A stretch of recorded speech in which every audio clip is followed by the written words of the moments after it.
Thanks for tuning in, and welcome to the Good Earth's weekly radio show, Another Day of Living, where the conversations are all about eating well, living well, and feeling good. And now, here's your host, Alex Litwack.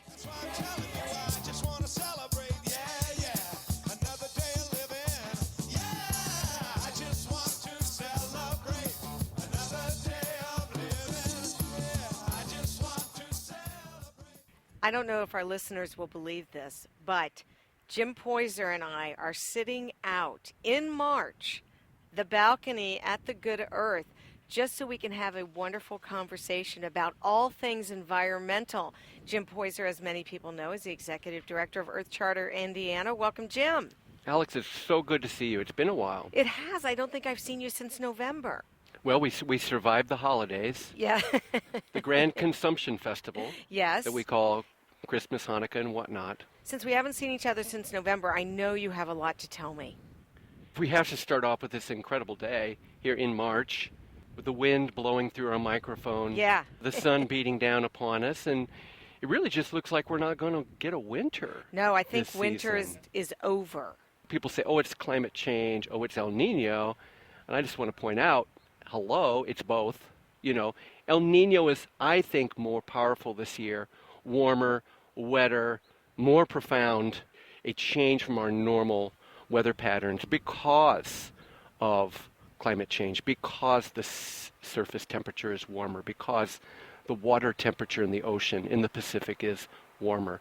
Things are beginning to exacerbate themselves, and I think they account for the extremities of the weather that we're experiencing. If I remember correctly, in our conversation in the fall, you had said that the previous 8 months were the warmest 8 months on record. And it feels like we're still in that trend. Well, 2015 turned out to be the warmest year ever recorded. And that's from record keeping that began really in 1880 across hundreds and then thousands of data points across the planet. 2014 was the previously hottest, warmest, scorchingest year ever recorded. And 2016 is already on track to be the hottest year ever recorded. So I still occasionally see somebody say, the planet hasn't warmed since 1998, you know. In fact, it's been cooling. And I'm like, what planet do you live on? Why don't you leave this one and go there? Because the 10 hottest years ever recorded have pretty much been in the 2000s. I think maybe 1998 is still a very warm year in the top 10. But yeah, 2014 beaten by 2015, looks like 2016 exacerbated by El Nino, of course. 2016 is going to be the hottest year ever recorded. We know why that's a problem, right? I mean, it's wonderful. We talk about how nice it is in the winter to have warm weather. The broadcast meteorologists love this too, and then we all get lulled into this torpor of wanting warm weather when we know we're supposed to have cold weather, right? But we know the real impact, the planetary impact of this warmer weather here and elsewhere is that we are melting the permafrost and releasing methane. And we're melting the seabeds in different oceans, especially the Arctic Ocean, which is releasing methane. And methane is a much more severe greenhouse gas than is carbon dioxide, which comes mostly from coal, cars, and corn. We're really screwing up. Yeah, and you know, bright spots, of course. Paris, big agreement, 190 some countries all deciding we got to get stuff done.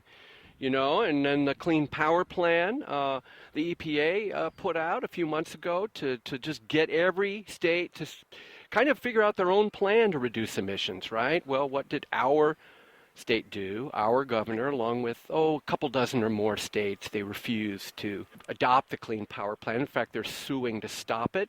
And then, you know, then the Supreme Court weighs in and says, let's just hold on with this Clean Power Plan thing.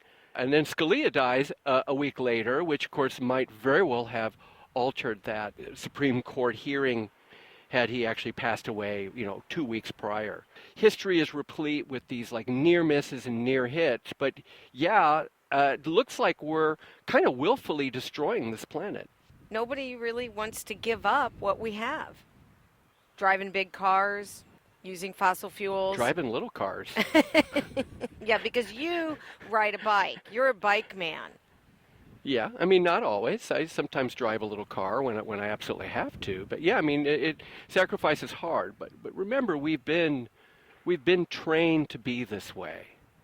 We could untrain ourselves to be this way. We could train ourselves to be a different way. We all have friends that inspire us because they've gone vegetarian, they've gone vegan, they ride a bike, they don't buy plastic-covered crap, in stores. They go someplace where they can buy things that are not covered in that. Speaking of plastic, what is going on here with plastic bags? If you want to get incensed about something, and this is like the can of worms of all time, are you ready for this? Get out your can of worms opener and get ready to see the worms come dancing up into the sky here. HB 1053 was a bill that was floated through the state legislature a few weeks ago, basically saying to cities, you can't ban plastic bags if you want to. You can't. You don't get to. So sort of the impetus for this might be that Bloomington was a hair away from banning plastic bags. They had like a 14-month process where they'd done a grand educational scheme throughout the city about how plastic bags are bad for the environment. They're not great for the economy, except if you were a plastic bag manufacturer. More on that in a moment. Otherwise, bring your reusable bag to the store and let's stop throwing things away. Everywhere I look, I'm sure if we'd spend a second, we'd see bags hanging in trees and the geese down there and the ducks probably feast upon the polymers of the plastic. At the moment in which we were sitting in the blistering sun in the non-winter of 2016, it has passed the House, sailed through the Senate, and now Governor Pence is going to wield his pen to most likely pass it. I mean, I'm sure people are thinking about, let's write the governor about this, but it's really hard not to be cynical about such things. I think what's really important for your listeners to understand is there is a concerted effort to limit local control on all sorts of issues, whether it's worker rights or LGBTQ rights or human rights. I would encourage everybody to do two things. One, take a minute, and Alex, you know this literally takes a minute. Find your representative and your senator. You can do this findmylegislator.com or whatever. It's real so simple. easy. I can't tell you how many people I ask, so who's your representative? Dan Coates? It's like, no. Joe Donnelly? No. Those are your senators. Who's your representative? Who's your state senator? It just takes a second. And then I would encourage people to take that information and act upon it. Use it. Spend just a few more minutes. Find out where your legislator voted on HB 1053 or on any bill that's near and dear to your heart. We are not only at the bottom or near the bottom on all the environmental vectors, water quality, air quality, etc. We're also on the bottom when it comes to civic engagement. The number of voters who actually vote in Indiana, I think, comes in at 50th place. So I've heard people argue it's not that bad. It might be 47 or 48. Come on. We are failing in our engagement in trying to keep this planet live-worthy for our children and grandchildren, and we're failing to engage in politics and civics. And they go hand in hand. Paw and paw, fin and fin. Scale of 1 to 10, 10 being the most. What is your level of frustration with the lack of engagement, the lack of concern, the lack of care that people are taking with the world in which we live? Well, I think my frustration, in fact, my outrage is about the way this system is built. I'm at the State House, not nearly as often as some of my friends from Citizens Action Coalition, Hoosier Environmental Council, Sierra Club, organizing for action, you name it. My friends at the State House trying to fight these bills, they're there all the time. The common citizen isn't there. Well, why not? Because they're at work. And often there is a day off or two during the legislative session. Teachers, mail carriers, etc., could go to the State House. Are they really going to take that holiday, that day off, and go to the State House? When they could just be chilling out, like recovering from their difficult jobs. It's just a very strange system. So what you do have, let's go back to item number 1, encouraging people, look up your state senator and your state representative and get to know them. Send them an email, ask them out for coffee, at least get a face upon it, And if you live in an urban area and your legislators, your representatives, your senators are actually progressive and they didn't vote for a ban on plastic bag bans, for example, still get to know them. That's good to have. Or, go ahead and move into rural Indiana where these legislators continue to win and continue to put these really terrible bills into the legislature, which really don't get a lot of resistance. So this leads us to our second encouragement. So that same computer or phone you're on to look up your legislator, look up ALEC, A-L-E-C, American Legislative Exchange Council. And in fact, have a really good time and look up Alec John Oliver and watch a hilarious 15-minute piece by this incredible humorist. And then look up Bill Moyers and Alec, and then watch a 25 to 30-minute documentary, investigative piece on Alec. If your blood is boiling by the time you watch those, then understand that this summer, July 27th through the 29th, at the JW Marriott, is the National Conference on ALEC. So here's the opportunity to educate yourself, educate your friends, educate your neighbors on where these bills are actually coming from. Well, maybe they're not all coming from ALEC, which is this collusion of corporations and politicians that meet quasi-secretly every year to talk about what's important for America. No one knew who ALEC was until the Stand Your Ground law became national news when George Zimmerman shot that unarmed teenager. And then all of a sudden people started to go, oh my gosh, this bill actually was passed in numerous states simultaneously. That's kind of creepy. So the problem with the part-time legislature, with the fact that we all have jobs, can't get to the State House, etc., is that we're always playing catch-up at the legislative session. It's like this onslaught, this gauntlet of bills. We feel like we're being pummeled by a boxer in a ring. It's like, oh my God, how can they? Oh, here comes another one. Well, maybe if we know what's going on at the ALEC convention, we might be a little bit more prepared come the legislative session. And meanwhile, we might be communicating with our representative and our senator on a state level, saying, stand in the way of this bill that discriminates. Stand in the way of this bill that robs cities of local control. Look, climate change is going to be the barn burner of all time. It's coming. I'm going to use another metaphor. It's a freight train. We can't stop it at this point. All we can do is slow it down. On a statewide level, there isn't even the recognition that it exists. So all we can do is hunker down in our locales, in our cities, and try and do something. The precise moment when cities need to rise up and take power and take control over their present and their future is at the same moment that the state is figuring out how to strip those local powers from us. So you want to get mad about something? Whatever side of the aisle you're on, I would think that ought to rile you up. You can't control certain things in your own city. And I say let's start to get some ambitious, forward thinking, even conservative in the sense of conservation, conservative resolutions and ordinances passed in our cities, and then watch what happens. And maybe that's the battle that we can all get engaged in, because now you're talking about my town. You're talking about my city, and you're standing in the way of what people want to do to make that city a more livable place. I think the tea is going to get thrown off the boat and into the river. Well, where's the Tea Party when you need them, right?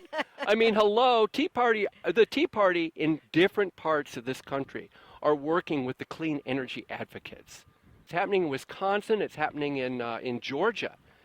Because, of course, it makes sense. If I want to put a solar panel on my garage to plug my non-existent, for me, electric car into, why shouldn't I be able to do it? And clean energy advocates want to do it, and Tea Party people ought to want to do it too, right? So all the libertarians and the people that have given up and the disaffected people need to get over their differences and come together. And yes, there is one stipulation. I'm sorry, we have to recognize the consensus science around climate change. We have to.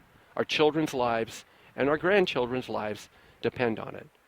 Now, I'll work with people who don't want to acknowledge that if we have the same goals of making the city a better place. I mean, that's not my litmus test for working with someone.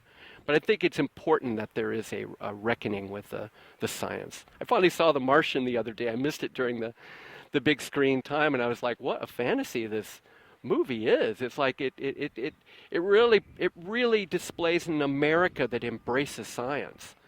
And I feel like in our current political campaign, the presidential campaign is a perfect example of we're no more scientific than are we going to build a wall or not, I'm not sure if we should even dip our toe in the water of the presidential campaign when it has turned into such a fiasco of bullying and name-calling and a real lack of the seriousness of the issues. Yeah, it kind of reminds you of a reality television show or Totally. Afternoon talk show or whatever. This show, we talk a lot about healthy stuff, and the environment obviously plays an integral part of our health and wellness. I feel like this presidential campaign is bad for our health. Yeah, I think that's a really good point. I have spent a lot more time and energy paying attention to the local than I have the national. I feel like it's so easy to get sucked into the vortex. I mean, Donald Trump is the great vortex of all time. It's just it's like a circus and a train wreck and a reality TV show, and the geese are all backing me up on this. It's human nature. We look for our lost keys in the light, even when they're lost in the dark. It's like, oh, there's light over there. I'm sure they're over there because I can actually see them. And I think that we've lost our keys in the dark, and we have to stop looking in the light for them. That's my... I have no idea what I just said and what it means, but that's my mystical cone of the moment. When you're poetic, man, you're poetic. Yeah, I just wish I knew what the heck I was talking about. Tell me a couple of good things. I did read that the Monarch Butterflies have made a little bit of a comeback. They did. There was a bit of a rebound, but that's a kind of a... I don't know that they know why. I don't know that the exhibit we had at the Arts Garden last April, for example, that 4th and 5th graders had made Monarch Butterflies. I don't know if that's the reason or not. I kind of like to claim responsibility for that. But you should. People are sort of waking up to the need for pollinators of all kinds and trying to do what's right that way. I'm really excited this year to be working with Kate Franzman, the beekeeper, on a project we're calling Save the Bees. Not only are we doing a month-long art exhibition of 4th and 5th graders making 3D sculptures of bees, we're also literally starting hives in schools. We've had 6 schools agree to starting hives, and of course that's Kate's department. She really knows what she's doing. We hope to create a number of hives in schools and get additional funding support to continue to grow this program. The bees and other pollinators are responsible for every 3rd bite of food that we eat, and we have to do everything that we can to preserve their lives so we can preserve our own.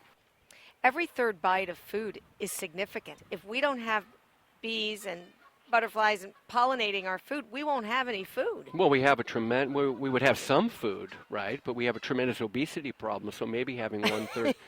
I'm not saying let's eliminate the pollinators. I'm just saying there could be a reduction of 1/3 of weight in a populace, and what would happen? That's an interesting theory, Jim. One I do not stand behind. Yeah. I was possessed at that moment I just was channeling my inner Trump or something. All right, let's talk about something else that I know is near and dear to your heart. Yes. That we've talked about. Refuse the straw. Yeah, well, because I work with kids a lot in school, and, climate change is such a big, big, big issue. But I have to say, they're still ready to tackle it, you know? Younger the kids, the more they just want to get to work. That's the most encouraging sign that I see. But anyway, you got to start small sometimes. So I say start small, refuse the straw. That's kind of a personal life approach to me is I just hate straws. I find them unnecessary, and when I go into restaurants, I say, don't bring me a straw. And at least half the time, they bring me a straw anyway, out of habit. So I had a vision. One day, I thought, oh, I know, I'll make a straw bale out of used plastic straws. And so it was. Thank you to the support of the Da Vinci Pursuit. I created a straw bale out of used straws. Now, this is a lark, you know. I mean, it's central, but it's also a lark. It's a lark central to my work. But it is the only thing that's ever gotten on the Channel 6 News. Or I mean, I think I mean that literally, but I also mean that generically, like working with kids on climate change. Nothing's getting on the broadcast news, right? The television news. But this one did. A reporter saw a post of mine about the straw bale. And what's happening here in Broad Ripple that we can see over this balcony, in fact, I can probably see a couple of restaurants. There's Basbo, La Piedad, Bricks, 1001, Hopcat, to name just a few, are collecting their straws for me. So it is kind of a Broad Ripple Village Association collective impact project of collecting straws for me so I can make a second bale, this one bigger and more dramatic than the first. And right now it's actually sitting in the window of the Broad Ripple Village Association office. I could throw a stone and hit it, but I don't want to break the window. It's such a powerful arm. Well, you know what I like? I like that the village is supporting you and helping you make a point that straws are unnecessary. Yeah, and I tell you, I'm having trouble. I mean, for example, Triton, a couple restaurants, they're like, dude, we don't have any straws. We already don't use them. So I love that I'm meeting restaurants that are already recognized. And, you know, it's not like I want to ban straws. I mean, first of all, the legislature would pass a bill that says you can't ban plastic straws before I wake up tomorrow morning. Second of all, we don't have to. All we have to do is establish the norm, and we can do that as customers, talking to our server, the owner of the restaurant. And if you're going to, like, I don't know, Red Lobster, you don't know the owner. That's why I always go to these local places, right? Because you can go to the owner and say, how would you like to reduce your bills in the form of your straws? It's really simple. Just don't hand me one the minute I walk in like I'm a baby. Well, I want to say this. First, I want to say thank you for putting up with the geese and the pounding in the background and the airplanes overhead. I only have eyes for you, Alex. Oh. Only have ears. I don't even, was there a plane? Was there a goose? I don't even know. Mr. Poyser, you're so sweet. Here's my takeaway. Refuse the straw. Start a beehive. Get your pollinators in your backyard and release them into the universe.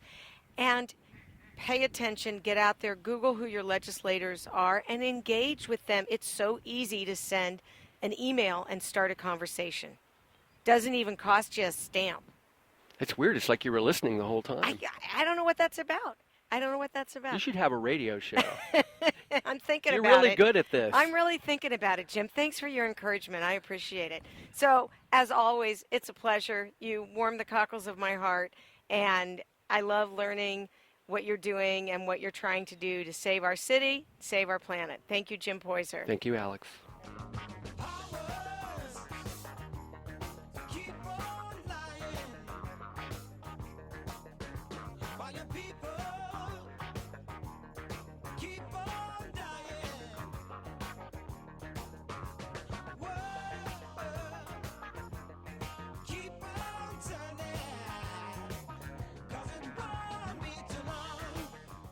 It's the Good Earth's 45th year of providing organic foods, high-quality supplements, toxin-free body care products, therapeutic herbs, cooking spices, herbal teas, healthy shoes, and more. We've got over 20,000 items packed into a lively house in Broad Ripple, and our knowledgeable staff is here to help you find just what you need. We're open Monday through Saturday, 9 a.m. to 8 p.m., and Sundays, 11 a.m. to 6 p.m. And our website is good-earth.com.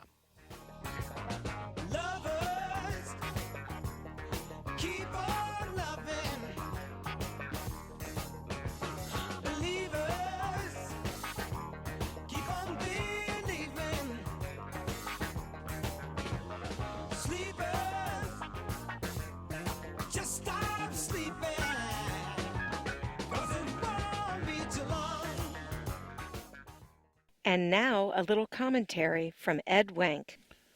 It is spring. Well, it's close enough after a winter that gave us about 7/10 of an inch of snow. And with spring comes that exhausting clock maneuver known as daylight savings time, which is cool when it ends. We get literally an extra hour of life, or sleep anyway, and awful when it starts. There are actual health issues when we disturb our sleep cycle, you see. If you're used to getting up at 6 and suddenly you're wakening at what's essentially 5 a.m., your sleep patterns are disturbed. There's a spike in heart attacks when DST starts. That's according to the American Journal of Cardiology, of all people. Car crashes go up. Accidents at work go up, all when DST begins. And so does the general grogginess that leads to what's called cyberloafing, the term for Facebooking when you should be writing or emailing or accounting or spreadsheeting or whatever. Fatigue sets in because darkness suddenly seems to jump in time. You're getting up closer and closer to sunrise, and then bam, it's dark at 7 all over again.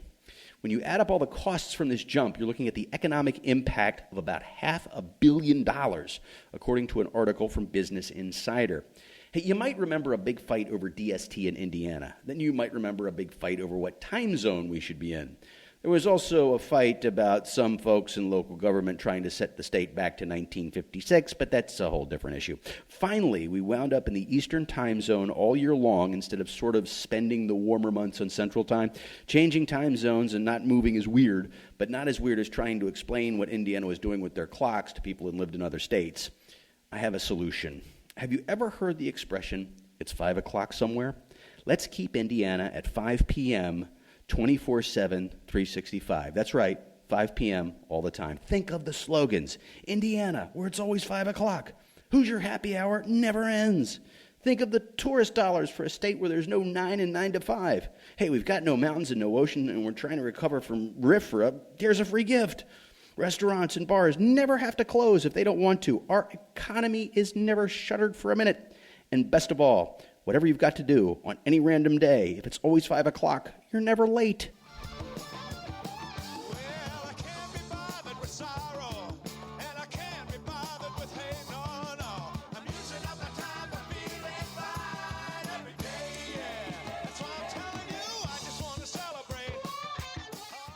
That's our show. We hope you'll like us on Facebook, and remember that all of our shows are archived at anotherdayofliving.com. Thanks so much for tuning in. This is Alex Litwack. Have a great week. The happiest half hour of your day has been brought to you by the Good Earth Natural Food Company, keeping Indy healthy since 1971.